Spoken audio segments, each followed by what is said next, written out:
नमस्ते। आपके साथ ऐसा हुआ है कि 1 घंटा आप पढ़ाई किए बट फिर भी है ना, पढ़ने के एग्जैक्ट बाद क्या पढ़े पता ही नहीं चला, उसकी इफिशियंसी 100% रही ही नहीं। तो जैसे इसका एक और एग्जांपल से समझ सकते हैं, जैसे मान लेते हैं कि एक गिलास है ना, वो खाली गिलास है। तो यदि आप उसमें कुछ भरना चाहे, जैसे पानी आप भर रहे हैं, तो उसकी आप कंटेन करने की कैपेसिटी 100% रहेगी। वही मान लेते हैं गिलास यदि पहले से कुछ भरा हुआ है, तो अब उसकी कैपेसिटी जो कंटेन करने की वो 100% नहीं रहेगी।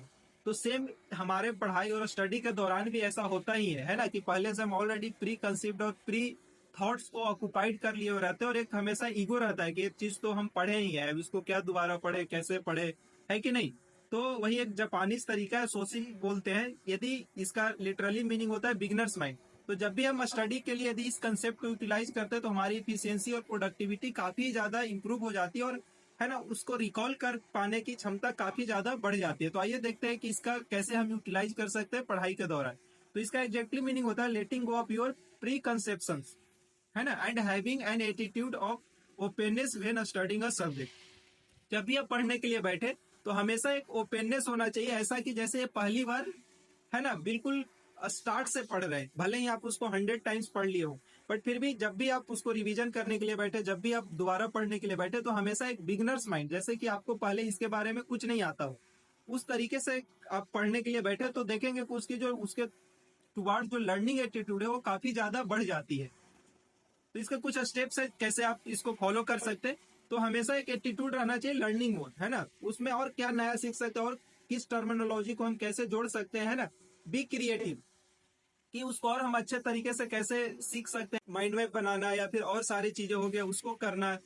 एवॉइड ईगो, जैसे कि अभी शुरू में चर्चा की कि जब भी है ना, एक रहता ही है कि मुझे ये आता ही है, लेकिन उस चीज को साइड में रखकर उसको एक नए सिरे से पढ़ने का हैबिट डालना चाहिए। हमेशा उस चीज के बारे में क्यूरियस रहना चाहिए, और हमेशा अपने आप को एक क्वेश्चनिंग रहना चाहिए कि सच में मुझे ये आता है ना, रिवीजन करके। और इसका एक बहुत ही आसान तरीका, एक्सप्लेन अदर्स, दूसरे को समझाकर, है ना, वो क्वेश्चनिंग आप बार बार कर सकते हैं, और एक अपने आप में एग्जामिन कर सकते हैं कि उसमें आपको पूरी क्लियरिटी है कि नहीं। जैसे अक्सर ये होता है मैथ के में, है ना, कि हम कॉन्फिडेंटली उसको पता होता है कि मैं बना लूंगा, बट जैसे एग्जाम में आता हो या तो गलत बन जाता है या फिर मिस्टेक्स हो जाते हैं। तो सेम यदि हम सोचिंग मेथड को, है ना, एक बिगनर्स माइंड के रूप में हर एक बार उसको रिवीजन या फिर इस तरह से नहीं लेते हैं, तो ये प्रॉब्लम आता ही आता है।